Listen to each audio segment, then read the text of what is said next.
बिस्मिल्लाहिर्रहमानिर्रहीम। अस्सलाम वालेकुम। पाकिस्तान की सियासी सूरत हाल हर लम्हे तब्दील हो रही है। लम्हे मौजूद में जो कुछ हो रहा होता है, थोड़ी देर बाद आप सोशल मीडिया देखेंगे तो सूरत हाल काफ़ी हद तक बदल चुकी होती है। जिस स्टोरी को हम फॉलो कर रहे होते हैं, या तो उसकी तरदीद आ जाती है या किसी जमात की तरफ से उसके ऊपर बड़ी अहम पेशरफ्त हो जाती है, तो सहाफ़ी उस खबर के पीछे लग जाते हैं। हमारा प्रॉब्लम है, हम एक स्टोरी देते हैं और वो 2-3 घंटे लगते हैं अगर उसको पब्लिश होने में, तब तक पता चलता है काया पलट गई है और लोगों को लगता है कि जनाब इनका तो ताल्लुक ही कोई नहीं, इनको पता ही नहीं हो क्या रहा है। मिसाल के तौर पर पिछले 24 घंटों में पाकिस्तान की सियासी सूरत हाल ने ऐसी अंगड़ाइयां ली हैं जो किसी के वहमो गुमान में भी नहीं हो सकता था कि ऐसा हो सकता है। सबसे पहले कल बैरिस्टर सैफ और असद कैसर इमरान खान से जेल में मिले, तो जेल से बाहर आके उन्होंने कहा कि पीटीआई तमाम सियासतदानों से, सियासी जमातों से बात करने को तैयार है। तो सब जमातों में पीपल्स पार्टी भी शामिल थी। इतलात आई कि हो सकता है पीपल्स पार्टी के साथ पीटीआई का बाकायदा इत्तेहाद हो जाए और पीपल्स पार्टी नून लीग को झंडी दिखा दे। तो फैसल करीम कुंडी ने यही बात की, उनका हम बात करने को तैयार हैं, तो हमसे बात तो करें, क्योंकि पीटीआई खुद काफी हद तक कंफ्यूज थी, उनको समझ नहीं आ रहा था कि करना क्या है, किससे बात करनी है और किससे नहीं करनी है। रात तक काफी सूरत हाल बाज़ हो गई और कल रात को मौलाना फजल रहमान ने एक बम गिरा दिया। मौलाना ने नदीम मलिक के शो में कहा कि पीटीआई के खिलाफ जो अदम एतमाद आई थी वो जनरल बाजवा और जनरल फैज के कहने पर आई थी। उन्होंने ये कहा कि इन तमाम लोगों की मुशावरत से ये सब कुछ तय पाया। उन्होंने ये भी कहा कि शहबाज शरीफ किसी भी मौके पर इस्तीफा देने को तैयार नहीं थे, मेरे नोटिस में ऐसी कोई बात नहीं, क्योंकि मुस्लिम लीग नून के मुताबिक शहबाज शरीफ की अलविदाई तकरीर जो थी वो तैयार थी।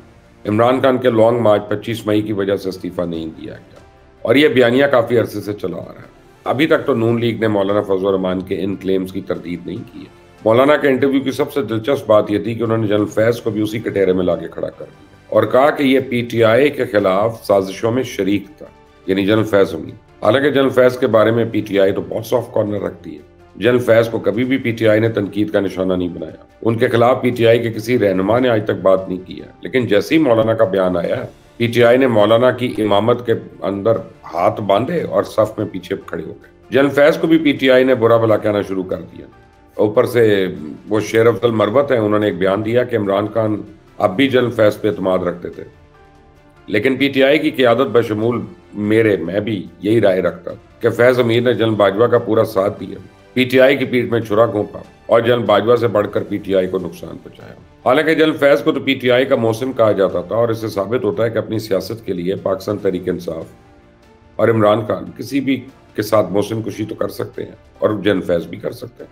वो भी मौसम कुश आदमी है, अपनी सियासत के लिए किसी की भी कुर्बानी दी जा सकती है और आखिरकार कल रात को जनरल फैज उम्मीद भी कुर्बान हो ही गए, यानी वो भी बलि चढ़ गए हैं। अब वो भी एक कटहरे में आएंगे। मौलाना यहाँ से फ्री हुए तो पीटीआई का एक वफ्द मौलाना से मिलने चला गया।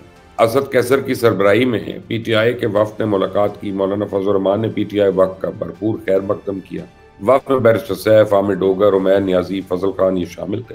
वफ्द ने इंतखाबात में मुबैना धांधली और अपोजिशन में साथ चलने को दावत दी। पीटीआई की जानिब से हुकूमत साजी के उमूर पर भी तबादला ख्याल किया गया और पीटीआई ने उमर अयूब को बतौर वजीर आजम उम्मीदवार के उनसे हिमायत भी मांगी। इलेक्शन जाली और धांधली ज़दा ये अवामी मैंडेट नहीं, दोनों जमातें इस बात पर मुत्तफिक हैं कि इस इलेक्शन को शफाफ नहीं कहा जा सकता और इस इलेक्शन के रिजल्ट से सियासी और मुआशी इस्तेकाम नहीं आएगा।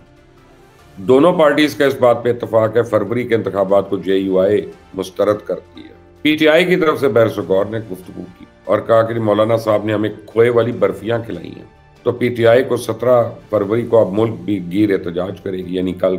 जेयूआई ने भी इलेक्शन पे शकूक व शुबात का इजहार किया और मुस्तकबिल में भी इसी सोच के साथ बात करेंगे। उस वक्त तक तहरीक चलाएंगे जब तक गसब शुदा हक वापस नहीं मिल जाता। हमें क़यादत ने कहा है कि इलेक्शन में धांधली से मुतल्लिक तमाम सियासी जमातों से मुशावरत करें, यानी अब बज़ाहिर तो पाकिस्तान तहरीक इंसाफ और जमीयत उलमा इस्लाम, इमरान खान नियाजी और मौलाना फजल रहमान एक पेज पर आ चुके हैं। दोनों एक साथ मिलकर हुकूमत के खिलाफ अब तबले जंग बजाएंगे।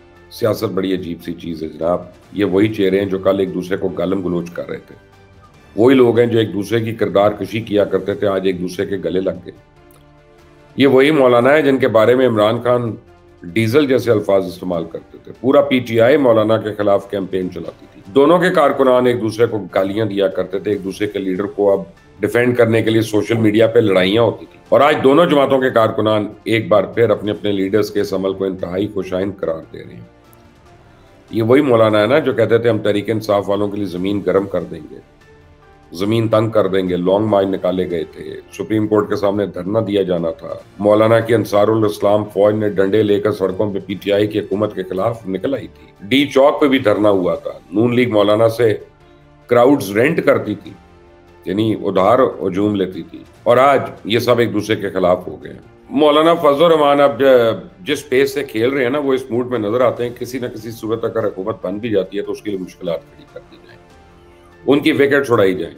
शहबाज शरीफ अगर वजीर आजम बनते हैं तो उनको काम ही न करने दिया जाए। उनके मौलाना ने एक और इंटरव्यू में कहा है कि कंपनी किसी सूरत नहीं चलेगी और हम इसको चलने नहीं देंगे। ऊपर से मौलाना की जमात भी काफी जारियाना रवैया अपना रही है। मौलाना की जमात के अल्लामा राशिद शुमरो ने तो ये भी अंदिया दिया है कि अगर हमें रियासत के खिलाफ असला भी उठाना पड़ा तो हम इस मुजामत के लिए तैयार हैं। अब ये बहुत बड़ी बात है, और पीटीआई को भी उनके साथ अगर मिल जाती है तो फिर तो नून लीग जो है ना वो रौला मेला हो जाएगा। क्योंकि पीटीआई के बारे में तो पहले भी मशहूर है कि उनको हुकूमत करनी नहीं आती है, उनको मुल्क नहीं चलाना आता, लेकिन मुल्क तबाह करना जरूर आता। आप उनकी तारीख उठा के देख लें, पहले 2014 का 4 महीने का धरना, चाइना के सदर का दौरा कैंसिल होना, मुल्क को अरबों रुपए का नुकसान होना, उस बाद पीडीएम के दौर में धरने, लॉन्ग मार्च, फिर सानिया 9 मई। तो उन्हें हालात करने आते हैं, इसमें वो बड़ी महारत रखते हैं, और कई बार इस बार भी वो काफी मुश्किलात खड़ी कर लेंगे। बनी गाला में भी अफवाहें हैं और अफवाहों का बाजार एक गर्म है। कल वो जो बुशरा बीबी हैं, उनसे उनकी फैमिली, बेटी और दामाद इमरान खान की 2 बहनें अलीमा खान और उज़मा खान और बुकला, लतीफ़ कोसा, बैरिस्टर सलमान सफदर, बैरिस्टर सलमान खरल, इन सब की मुलाकातें हुई। तो बुशरा बीबी की बेटी के मुताबिक बुशरा बीबी ने खौफनाक इंकशाफात किए कि उनको खाने में कोई एसिड दे दिया, जिसकी वजह से उनके पिछले 5 दिन से शदीद तकलीफ है। उनका मेरे पेट में जैसे आग लगी हुई है, मुंह और गले में जैसे छाले हैं, और मैं कुछ खा नहीं रही। और ये नॉर्मल बीमारी है खाने की बुशरा बेगम। तुम अगर कच्चा गोश्त खाओगी जिस पे जादू करते हैं तो उससे तुम्हें ये होगा, पेट भी खराब होगा। पेट खराब हो तो किसी डॉक्टर से पूछ लो, मुंह में छाले होना कोई अब गलत बात नहीं है। कहती जी मैं सिर्फ सूखे टोस्ट खाती हूँ, पानी में डुबो के खा रही हूँ, तकलीफ में हूँ। तो उनकी बेटी के बकौल वो पुलिस वाली खातून जिसने बुशरा बीबी को ये चीजें खाने के लिए दी, उनका ट्रांसफर कर दिया गया। उनके पास कोई मेडिकल ऑफिसर नहीं है जो उनकी देखभाल करे। तो बुशरा बीबी ने अपनी बेटी के जरिए पैगाम भिजवाया कि हो सकता है उनको आहिस्ता आहिस्ता जहर दिया गया हो, यानी स्लो पॉइजनिंग करी जा रही है, और जिसके बाद कहा जाएगा कि मुख्तलिफ बीमारियों की वजह से उनकी मौत वाकई होगी। तो मौत नहीं होनी है आपकी बुशरा बेगम, आपने मरना नहीं है, आपने खुदा को जवाब नहीं देना, जाना तो है एक दिन सबने, और इसका जिम्मेदार जो है वो अडियाला जेल वाले होंगे। लेकिन fact of the matter is कि बुशरा बेगम तो पिछले 8 महीने से इमरान खान को जेल में जहर दिलवा रही हैं, स्लो पॉइजनिंग करवा रही हैं। वो जब भी सामने आता है वो अशाश बेशाश होता है। ये कितनी स्टेटमेंट दे चुकी हैं कि उसको स्लो पॉइजनिंग की जा रही है। बहरहाल सूरत हाल काफी तेजी से तब्दील हो रही है। कोशिश यही रहेगी कि आप सबको जैसे जैसे हुकूमत साजी और पाकिस्तान की सियासत में अहम फैसले होने हैं, उन तमाम फैसलों से आगाह रखा जाए। आपने अगर अभी तक इस चैनल को सब्सक्राइब नहीं किया तो प्लीज कर लें, बेल आइकॉन को प्रेस करना मत भूलिएगा। अंटिल नेक्स्ट टाइम, अल्लाह।